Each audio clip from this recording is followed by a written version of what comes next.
untuk selalu bersyukur, selalu jaga kebersihan, oke? Nah, sebelum kita memulai pelajaran pada hari ini, perkenalkan, saya namanya Ibu Azma Fatihah. Hari ini Ibu yang akan memberikan materi tentang bab 1, yaitu pengenalan surah Al-Kafirun. Nah, sebelum kita memulai pelajaran, mari kita berdoa bersama-sama. 1, 2, 3. Bismillahirrohmanirrohim. Raditu billahi robba wa bil islami dina wa bi muhammadin nabiyya wa rasulah.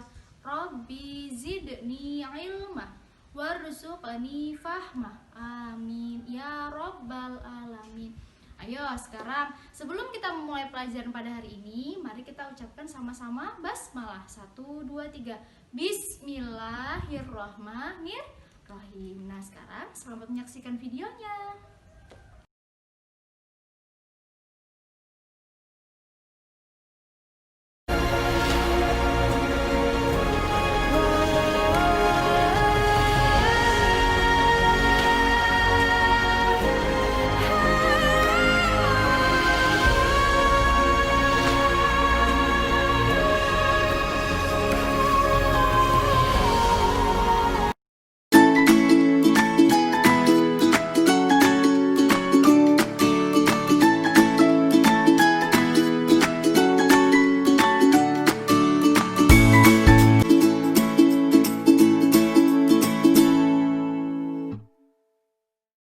Oke, hari ini kita akan belajar apa? Tentang surah Al-Kafirun. Nah, surah Al-Kafirun itu tergolong ke dalam surah Makkiyah. Nah, kenapa surah Makkiyah? Karena surah Al-Kafirun itu diturunkan di kota Mekah. Nah, selain itu, surah Al-Kafirun termasuk surah yang ke-109. Jadi dalam Al-Quran, surah Al-Kafirun itu surah keberapa sih? Jawabannya adalah surah ke-109. Nah, selain itu, kenapa dinamakan surah Al-Kafirun? Diambil dari mana sih? Nah, surah Al-Kafirun itu penamaannya diambil dari ayat pertama surah Al-Kafirun, yaitu apa? Bismillahirrahmanirrahim. Kul ya ayyuhal kafirun. Nah, kata Al-Kafirun itu menjadi nama dari surah Al-Kafirun. Lalu, kok bisa sih turunnya surah Al-Kafirun itu? Kenapa?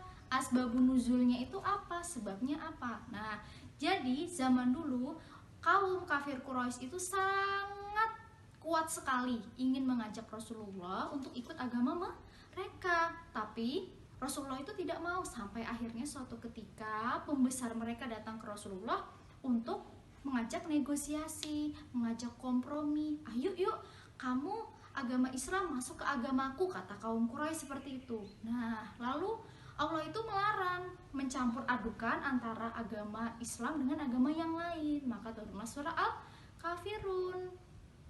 Nah, lakum dinukum waliyadin, untuk mulah agamamu dan untuk mulah agamaku. Maka dari itu kita dilarang mencampur adukan urusan agama. Paham anak-anak sampai di sini?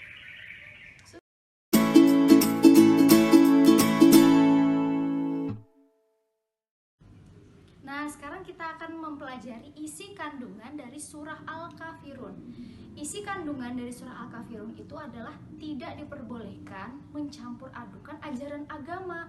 Jadi kalau misalnya kita dalam hal beribadah, orang Islam harus ke masjid, orang Kristen berarti ibadahnya di gereja. Kalau mereka sholat, apakah kita boleh masuk ke dalamnya? Itu tidak boleh. Nah, hal seperti itu namanya kompromi dalam beragama. Nah, dalam ajaran agama Islam itu tidak diperbolehkan.